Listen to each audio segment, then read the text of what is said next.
आज institute of hotel management Khaniyara की तरफ से कॉलेज में एंटी रैगिंग के ऊपर खास कार्यक्रम का आयोजन किया गया, जिसमें डीएसपी धर्मशाला निशा कुमारी को मुख्य अतिथि के रूप में बुलाया गया। वहीं इस कार्यक्रम में डीएसपी धर्मशाला निशा कुमारी ने कॉलेज के स्टूडेंट्स को रैगिंग के दुष्प्रभाव और उससे जुड़ी कानूनी धाराओं के बारे में अवगत करवाया। वहीं उन्होंने स्टूडेंट्स को ट्रैफिक नियम, नशे से दूर रहने, मोबाइल की अत्यधिक लत में न पड़े रहने और अच्छी संगत में रहने की सलाह दी।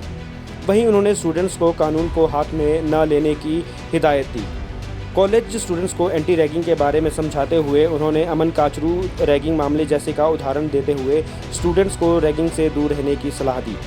डीएसपी धर्मशाला निशा कुमारी ने कार्यक्रम में क्या कुछ कहा, आप भी सुने। आपके हिसाब से तो ऐसे ही चल रही है लाइफ, ठीक है, पर उस बच्चे से या उस बच्ची से या उस इंसान से पूछना जो इस कानून के चक्कर में पड़ते हैं, फिर ठीक है, जो इन चीज़ों में पड़ते हैं ना, फिर उनसे पूछना कि ये सारी चीज़ें क्या हैं, क्या नहीं है।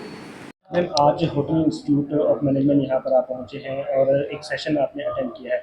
क्या सेशन था, किस बारे में बच्चों को गाइड किया, उसके बारे में थोड़ा सा बताएं। हाँ, मुझे होटल मैनेजमेंट इंस्टीट्यूट से बोला गया था कि आप एक लेक्चर जो है वो यहाँ पे हमारे बच्चों को जो है वो थोड़ा सा अवेयर करें एंटी रैगिंग के ऊपर। और कुछ मैंने उसके ऊपर और भी अपने कुछ टॉपिक्स दिए जो मुझे लगा कि ये बच्चों को अवेयर करना बहुत ज़रूरी है। तो मैंने उसमें कुछ ट्रैफिक के और ड्रग एडिक्शंस के और कुछ जो पॉक्सो एक्ट है या फिर जो भी सेक्सुअल हैरेसमेंट वाले जो एक्ट्स हैं उनको थोड़ा सा कवर किया था, ताकि बच्चों को जो है वो एक्ट्स तो हैं बट इनको नॉलेज नहीं होती है। तो मैं चाह रही थी कि इनको उस चीज़ के बारे में नॉलेज हो और वो इस चीज़ को समझें, कोई चीज़ कोई एक्ट करने से पहले जो है वो ये सारी चीज़ें जो है वो अपने माइंड में रखें। जी। मैम, आज क्योंकि सेशन हम लोगों ने भी देखा तो आज कहीं न कहीं अमन काचरू जैसे केस की आज आपने वो भी एक एग्ज़ाम्पल बच्चों को दिया है। उसी के साथ अगर बात करें तो हाल ही में सोलन में एक रैगिंग का मामला जो है देखने में आया। क्या कुछ कहेंगे, जो काफ़ी सालों बाद जो है एक ऐसा मामला जो है रैगिंग का देखने में आया है? हाँ, ये काफ़ी टाइम के बाद जो है वो इस तरह की हरकतें ऐसी हुई हैं, बट अभी मैं इसके ऊपर ज़्यादा बोलना नहीं चाहूँगी। जो भी चीज़ें हैं वो सारी चीज़ें जो है वो धीरे-धीरे सामने आ ही जाएँगी इसके ऊपर। बट ये है कि जो भी हुआ वो गलत हुआ। मैम, क्योंकि ये एज ऐसी रहती है और इस एज में जो है कहीं न कहीं अगर हम बात करें, शायद हो सकता है कि जो आजकल यूथ है उनका पेशेंस लेवल कहीं न कहीं कम है। तो बच्चों को किस तरह से आप जी, बिल्कुल, ये आपने बहुत अच्छी बात बोली है कि पेशेंस लेवल जो है वो बहुत ज़्यादा लो हो गया है। हम अपने बच्चों को जो है वो, मैं पेरेंट्स से भी ये रिक्वेस्ट करूँगी कि अपने बच्चों को जो है वो थोड़ा-सा अपने फ्रेंडली बिहेव के जैसे जो है वो उनको बताया जाए और समझाया जाए और हर चीज़ के ऊपर जो है वो फ़ोकस किया जाए। ये ज़रूरी नहीं है कि आप बच्चों को उनके हाल पे छोड़ दिया। तो ये ऐसा मैं पेरेंट्स से रिक्वेस्ट करूँगी। और मतलब अब जैसे हम पुलिस डिपार्टमेंट से हूँ मैं, तो मैं पुलिस डिपार्टमेंट की तरफ से भी कोशिश हमारी यही जारी रहती है कि हम इनको समझाएँ ताकि ये अपने राइट्स को, अपनी ड्यूटीज़ को जो है वो इन चीज़ों को समझ सकें और इस लेवल पे जो ये क्राइम्स जो हो रहे हैं वो ना हो पाएँ। हम अपनी तरफ से तो बेस्ट करने की कोशिश करते हैं और कॉलेज के प्रिंसिपल्स जो भी इंस्टीट्यूट के प्रिंसिपल्स हैं वो सेशंस भी रखते हैं ताकि बच्चों को जो है वो अवेयर किया जाए, क्योंकि बच्चों को इस बारे में इतनी नॉलेज होती नहीं है।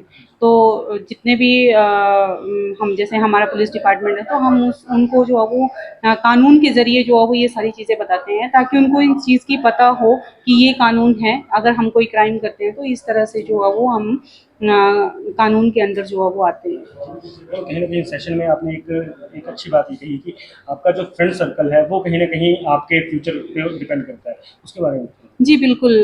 फ्रेंड सर्कल वाक़ई बहुत इम्पोर्टेंट रोल जो है वो अदा करता है।